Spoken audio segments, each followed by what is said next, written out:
Red zone turnovers, missed opportunities, and the inability to stop Ty Simpson as he completely goes off once again. Vandy Falls in Alabama.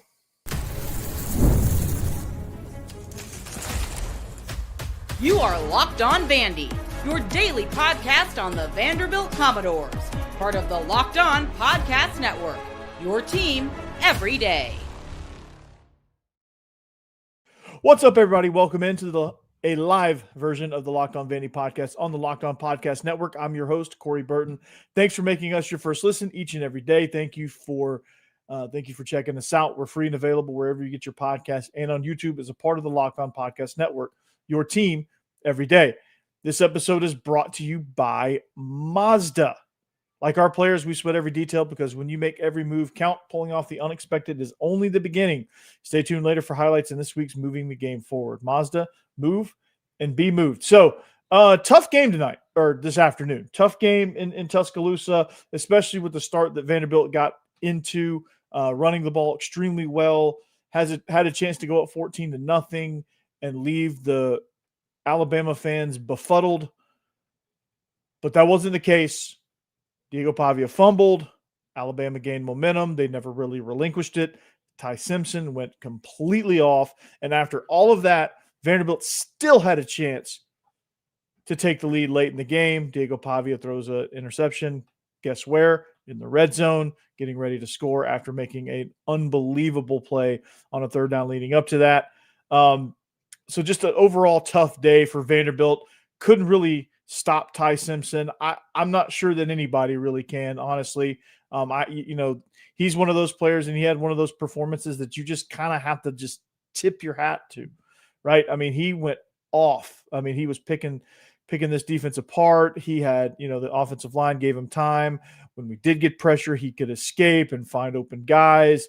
It just was an all-around great performance by him.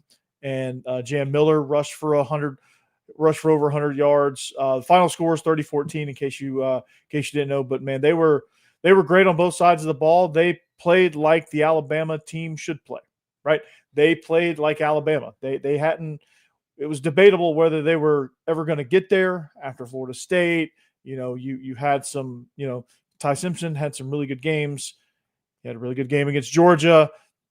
And then they put it all together against Vanderbilt, and man, I have no reason to believe that team is not gonna be playoff bound. I mean, that was an impressive performance by them. They obviously, I mean, we knew it coming in.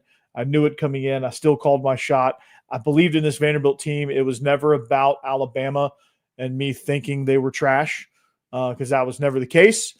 But it was me thinking that Diego Pavia could make those plays in the red zone. This defense could find ways to slow them down enough so that this offense could do their thing. Eli Stowers was non-existent. The run game, I think, was effective early, but as Diego Pavia as he was struggling, as the receivers were struggling, had a couple of drops, the run game diminished because you get one-dimensional, and Alabama did a really good job of locking that down and making sure that, hey, Vanderbilt, if you're going to beat us, you're going to beat us on the ground. And we're going to take away completely your passing dimension. And they did just that. And so it's a great game plan by Kalen DeBoer, Kane Womack, Ryan Grubb. I mean, it's just a overall great game plan, great game from Alabama. I mean, that team is, I don't know if any Bama fans are out there still doubting Kalen DeBoer. If you are, you're just stupid, because he is, I think he's figured it out. I think he's got settled in. I always thought from day one that he was a great coach. I was confused as to why he was struggling. Obviously getting beat by Vanderbilt last year, not the greatest thing for his tenure, but man, that was about as well coached of a game on Alabama's side. It's about as well coached of a 2-game stretch I've seen since, I don't know, that guy named Nick Saban was on the sideline. So great game. I mean, there's nothing more for me to say other than, hey, Alabama they just kicked our butt. They did it. They earned it. They kicked our butt. They came out. They were ready to play. They shut down everything that Vanderbilt could do. I think Vanderbilt, at a certain point, they were confident early.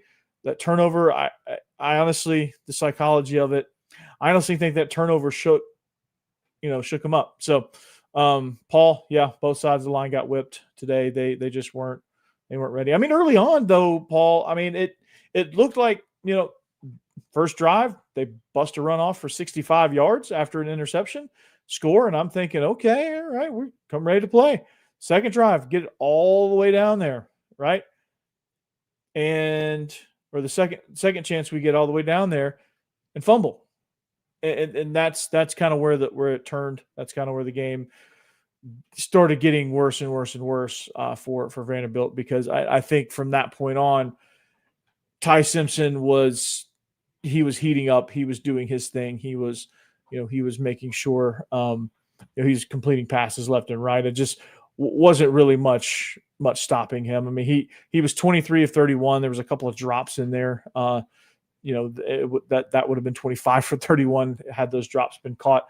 So there wasn't really much stopping him. And I think, and that provides Alabama with a huge psychological edge, as if they need one.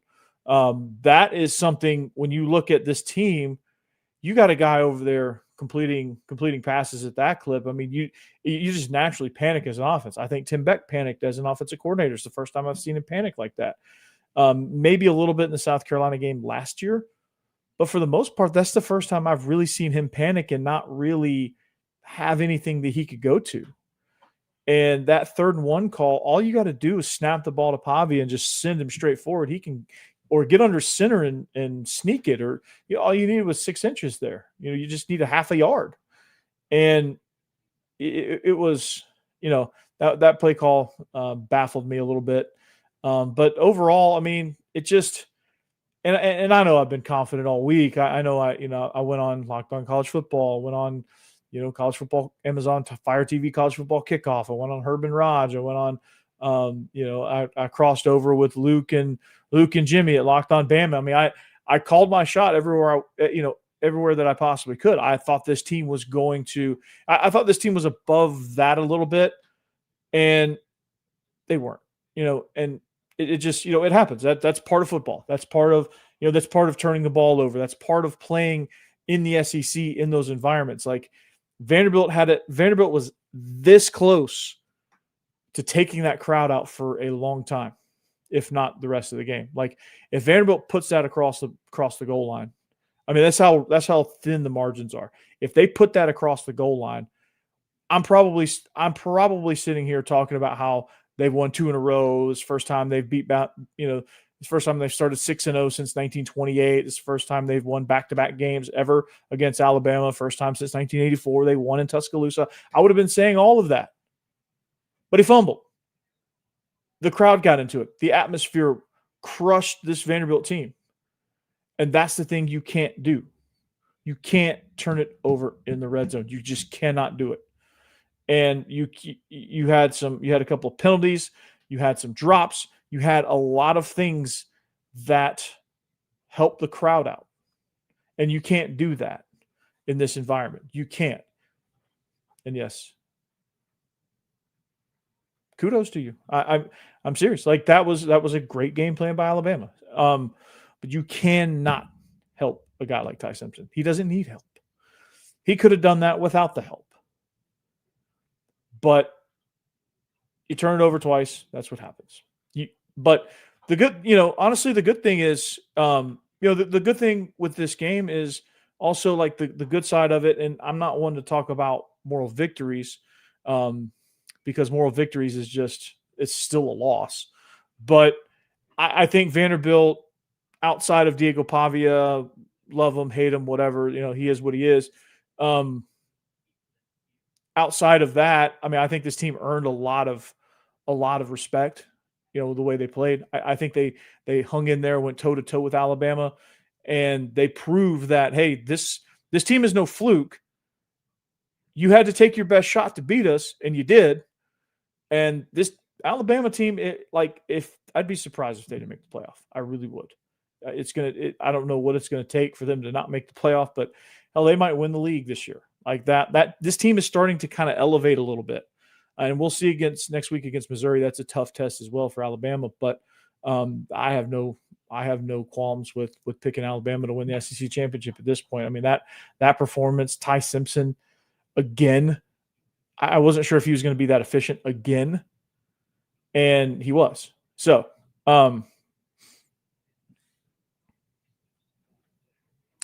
yeah, that's not true. I don't think he really listened. I don't think he really listened. Most of my picks were the things that Alabama. Here's my answer to this. Okay, here's my answer to this. All week, I've been harping on like this is the thing that Vanderbilt needs to take advantage of, and to this point, Alabama had struggled against the run. I was just pointing those things out. They struggled running the ball up to this point. They struggled on third down to this point. Those are the things that led to my confidence. I never said Bama wasn't a quality team. If you listen, I talk about how good Ty Simpson is and how locked in this defense needs to be. If you can go back and listen to all of it, right? It's there. It's on tape. So never said Bama wasn't a quality team. That's not true at all. I've always thought Bama was a quality team. I just thought my thinking was this. Vanderbilt could take advantage of those things, they could win. They could win. So, and Chuck, no. They're all winnable. I gave Alabama plenty of credit. So, anyway. And so, no, I did not say they had lesser talent. Never in a million years did I say they had lesser talent. You go listen again. So, anyway, it was a great game. You earned it. So, we're going to continue breaking this thing down. But first, I want to talk. We're going to continue breaking down some more in and outs and things, instant reaction type stuff. And we're going to continue.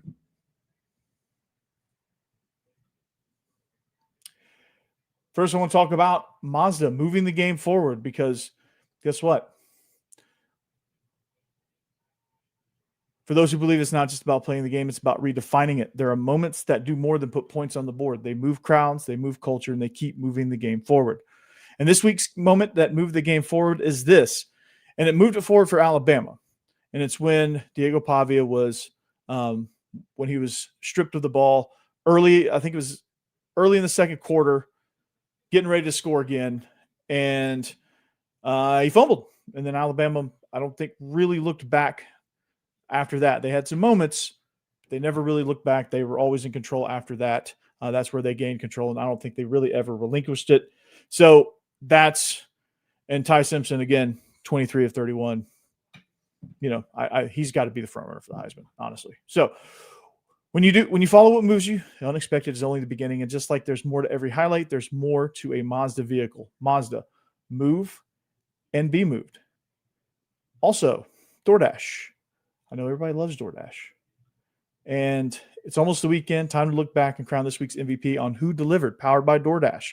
Just like you can win every Saturday with DoorDash Streaks, saving more every time you order. These players delivered when it mattered most. Let's break it down. So for Vanderbilt,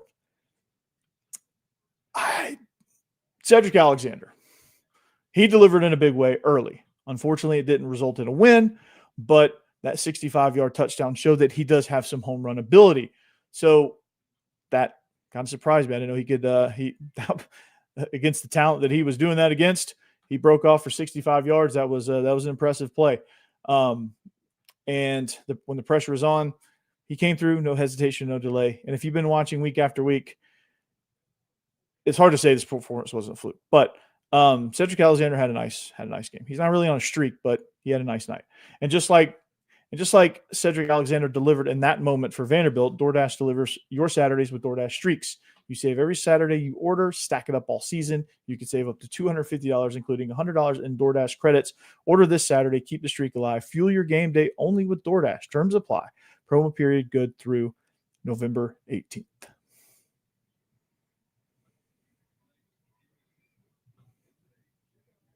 All right, welcome back. Thanks for making Locked On Vandy your first listen. If you need a second listen, Locked On SEC, place to go.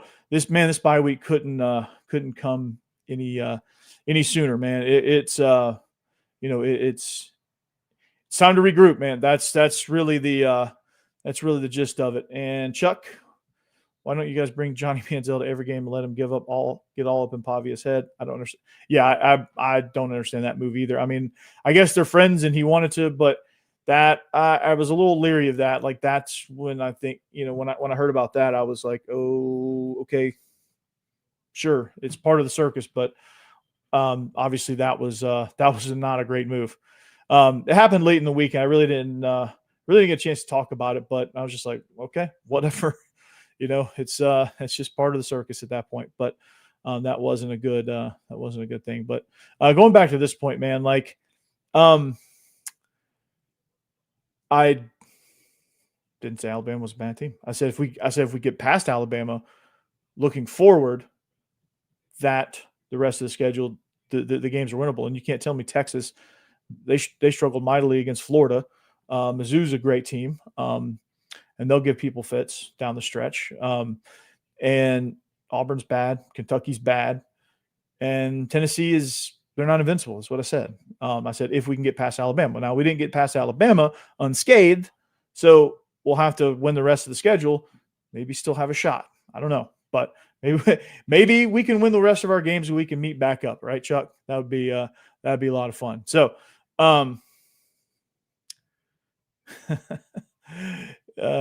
we win. Probably gets. Yeah, I was being a little bit hyperbolic, but I was being a little hyperbolic there.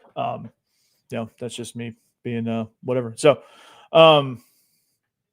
yeah, they can. I think this was so. Here's how I saw this game. Right, I really saw this game as two.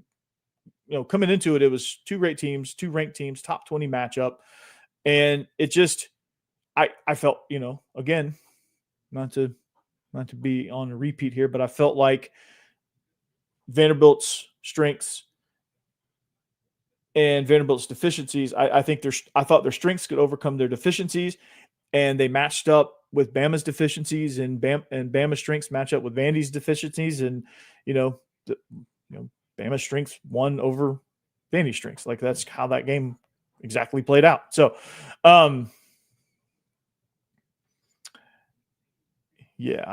Texas, man, they struggled, man. They struggled. Yeah, Texas is bad. Well, I don't know. Like, I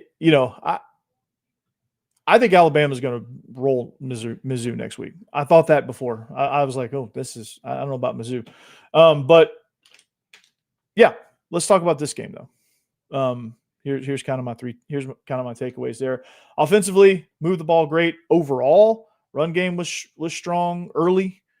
2 red zone turnovers, went into a shell in the third quarter, got out of rhythm.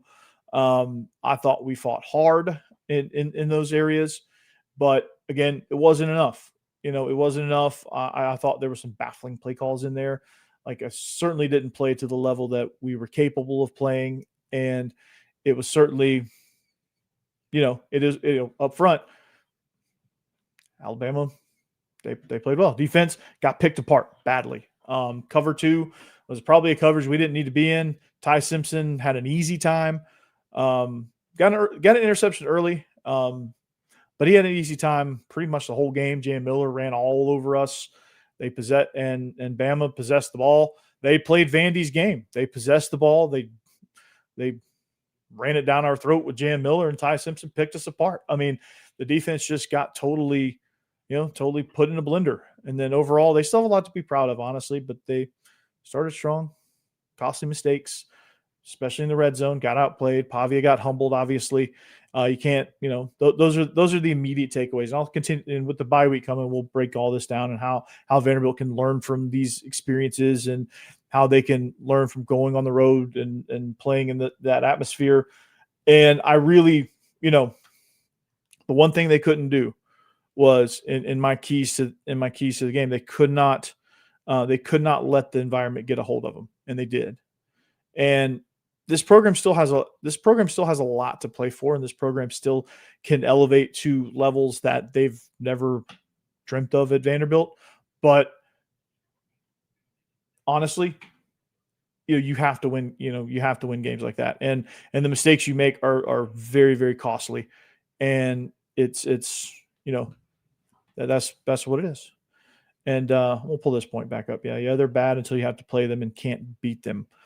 I don't know what's going on in Texas. I'll break them down later on in the season, but they lost to Florida was getting ready to fire their coach. Like they something's up with Mark Manning. I don't know what's going on there. He struggled big time. It was Florida controlled that game the whole way, and so that was something I was kind of shocked with. But yeah, in reference to the rest of the schedule, like these are all still, I think Vanderbilt's talented enough to win these games. I think they're all still winnable.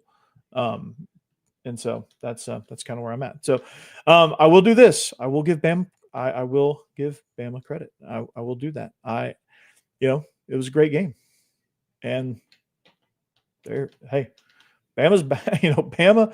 Whatever you thought of Bama after Florida State, whatever red flags were there after Florida State, they ain't there no more. I can tell you that much. They're not there anymore. Those red flags are not there. So defensively. Let's go back to defense. I know I'm kind of all over the place here, but defensively, let's talk about the 2-minute drive that Alabama had, because Vandy scores to go up 14-7, and they got it appears that they're going to have all the momentum coming into halftime, and it's like, okay, all right, here we go. Like we're back on track. Like we overcame the turnover a little bit. Like we got some control back, and then the 2-minute drill happened, and in the back of my mind, I wasn't sure how 2-minute defense was going to play into this, but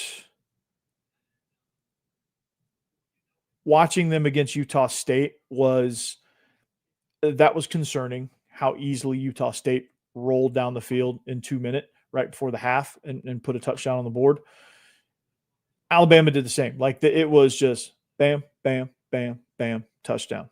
And I mean, that again, I was impressed with the execution, but I was also frustrated that you just couldn't figure it out. And that's something in the bye week they're going to really have to work on, is their 2-minute calls, their 2-minute offense, and how they roll with all of that. And so it's going to be interesting to see kind of how that develops, and how teams might start to go tempo with them. And teams might start to play them a little different because they can get this defense on their heels. Like I think we found we found it, but Alabama found something that Vandy's going to really have to work on that during the bye week, or it could get ugly. So, yeah, did the same with Georgia. You did the same exact thing, actually. And I was thinking, Georgia got outcoached badly in that game. And that was something that I thought, Vanderbilt had a little bit better of a coaching staff, and the game was and I thought the game was going to play out differently, and it did. They put the same sort of, like, Ty Simpson now has done this 2 weeks in a row. And so this is who he is. He's done what, they had the bye week, they had Wisconsin, they had UL Monroe. Like I was leery to judge those two games for more than what they were. Two bad teams. Florida State found something, and I thought maybe there would be something there that you could weasel into, but it wasn't, and they fell into the same trap, honestly. And Alabama just overwhelmed you, and that's what that's just the gist of it. So it's a tough loss. That's to be expected, but we're gonna come back and we'll wrap up the show. We're gonna take a quick break, but I'm gonna wrap up the show here, and we'll get into the bye week, lick our wounds, get ready for LSU. They're reeling a little bit. I think they're on bye this week, so that couldn't have come at a better time for them. So we'll see how that matches up, but we'll talk more about. We'll put a bow on this game, and we'll get out of here.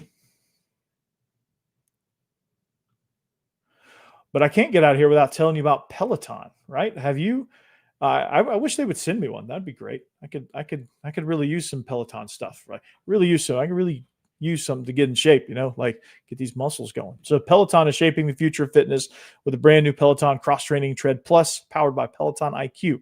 It's their most advanced equipment yet, designed to give you real-time guidance and endless ways to move, whether you're running, lifting, or cross-training with your favorite instructors. This training is reimagined. Peloton is built for breakthroughs with tools that help you plan, stay motivated, and reach peak performance. I love how Peloton IQ system offers real-time strength coaching. It actually tracks your reps, suggests right weights, and corrects your form, making every rep safer and smarter. The swivel screen is a game changer. You can go from running on the Tread Plus to strength training without missing a beat. And the personalized class recommendations keep you engaged. You get workouts tailored to your vibe and energy level each week. So let yourself run, lift, flex, and push forward. Explore the new Peloton cross-training Tread Plus today at onepeloton.com. And Peloton, if you want to send me one, I'll be more than happy to receive it. All right, wrap it up here on Locked On Vandy. Tough loss, 30-14. A game that started with so much promise, and it was not. It was not to be. And the key to the game was this. Vaughn, you're exactly right. The game changed right after the fumble, and Vandy was scrambling, I think, to find catch-up. I think they were scrambling to regain momentum, and they briefly did right before half, before it was snatched away for good with that 2-minute drive. Once they tied that game up, I was like, we're in trouble. That's at halftime, I'm like, oh boy, here we go. And we better buckle up. Ty Simpson is having a freaking monster game again, right? And I thought we would have had a better game plan against him. I thought we would have saw what he did to Georgia and try to limit that and try to make it a little tougher on him. That didn't happen. All the things that I said needed to happen didn't happen, except we ran the ball pretty well. And I'll look up the exact stats here. But it was the team stats were this. Vandy had 135 yards on the ground. A lot of that averaging 7.1 yards per carry. That's actually a pretty good average. But 135, I thought a lot of that was very front heavy. And like I said, Bama did a great job of stopping the other things, forcing the run game to kind of be ineffective. And I think Vanderbilt went away from it. Vanderbilt panicked a little bit. And I thought as soon as they started becoming a drop back passing team, when the game was still a 3-point game and Vanderbilt was acting like it was a 21-point game and they had to, quick strike to get back in it. They got out of their game plan, and Vanderbilt, that's uncharacteristic of them because they never panic. They've never panicked. They never really panic. They never really get out of what they do. And in a close, tight game, like I thought that was going to be perfect for what Vanderbilt does. And instead they go more down the field, which is not who they are and which is not who Diego Pavia is. And you saw what happened. You still have a chance to win there at the end. It's 20-14. Everything's still right there in front of you, right there in reach. You score, you go up by 1. You still have to stop Ty Simpson, which hasn't been easy all day. And what do? You throw an interception. Diego Pavia is not a drop back passer. I don't know why we thought he was. I never thought that was going to be. I thought it was going to be other aspects of his game that were going to help lead Vanderbilt to victory. I thought Vanderbilt was going to rush their way to victory. I thought they were going to stay in their game plan. And I thought they had a chance of forcing Bama into their tempo. Bama obviously won that battle. And that's how it went. So, after losing to Florida State, and has yet to unleash what they're holding back. I'm glad everyone keeps underestimating us. Well, Planner, I don't think anybody's going to underestimate you after this one. 2 straight massive wins for Alabama. I know that seems odd to say after a win against Vanderbilt, but it was a ranked matchup. It was home. There was a lot at stake. You lose that game. It's a tough sledding for y'all if that were to happen, but it didn't. So I guess we'll never know. And I guess we'll still have to, we'll have to see if Vanderbilt has a chance to regroup and do, move forward. That's all we can do. So good luck. Beat Texas. See you in the playoffs. Yes. We will definitely see you in the playoffs. And hopefully I don't see, and honestly, 13 viewers is sad. Talk about fake fans. Yeah. Tide just rolled us. Yep, they did. They rolled. I guess not a lot of people wanted to come on board after this one, but here we are. So as we get out of here, thanks for joining me. Thanks for thanks for engaging all week. It wasn't meant to be, and if I'd be surprised if Alabama didn't roll past Mizzou. I don't know who's left on Alabama's schedule, but it's going to be tough sledding for whoever they play. That's going to be they've got it going on right now, and it'd be hard. They're hard to stop. Ty Simpson definitely proved that he's the best quarterback in the country. If he hadn't already, he has solidified that now. I don't see another quarterback out there that's better than him. And I think it's going to be good. So I loved breaking this one down. This was a lot of fun. The media tour was fun. I love just kind of chopping it up with everybody. And this is something that's been a lot of fun. And being in these type of games with these type of stakes is where you want to be as a program. Even if you don't win, it's where you want to be as a program. You want to be up against it to where Alabama cares about you, right? You want to, like, had this been an unranked Vanderbilt team, I don't know if I would have picked them to win. I may have picked them to win just regardless. I just would have made a totally homer pick in that regard. But like, seeing this lets me know that we're at least relevant. And we're heading, as a program, Vanderbilt's heading in the right direction. This bump in the road, Alabama is obviously a really good team. They're obviously super talented. The only issue I have ever had with them is they couldn't seem to figure out how to use all that talent effectively under Kalen DeBoer. It just seemed like it was kind of a roller coaster up until this point. But that's obviously settling in, and Kalen DeBoer's finding his lane. He's finding his groove, and it's exactly, when he was hired, is exactly what I thought he was going to do. Maybe a year and a half later than I thought, but it's it's definitely happening. So any Alabama fans out there still listening, still watching, Kalen DeBoer's good. Ryan Grubb is one of the best decisions he's ever made. Starting Ty Simpson is one of the best decisions that he ever made. Maybe wish it would have happened. I don't know if Ty Simpson would have had the same success last year, because I think there is a really good relationship there with Grubb and Simpson. And last year's offensive coordinator, I don't know that he was the right fit for what DeBoer wanted to do. And so, it's all good. But as I get out here, Planner, thank you. I'm going to keep breaking it down. I'm not going anywhere. So I'm going to keep having fun. And like I said, much respect. Hopefully we earned a little bit from y'all as well. But much respect to Alabama. Y'all kicked our butt, man. And that's all I can say about it. Y'all kicked our butt. Ty Simpson is special. Jam Miller, welcome freaking back. 100-yard rusher there. But just, man, it's great. And honestly, I just thought I thought we'd have a better game plan. I thought we had a legitimate chance. We did. And y'all beat us.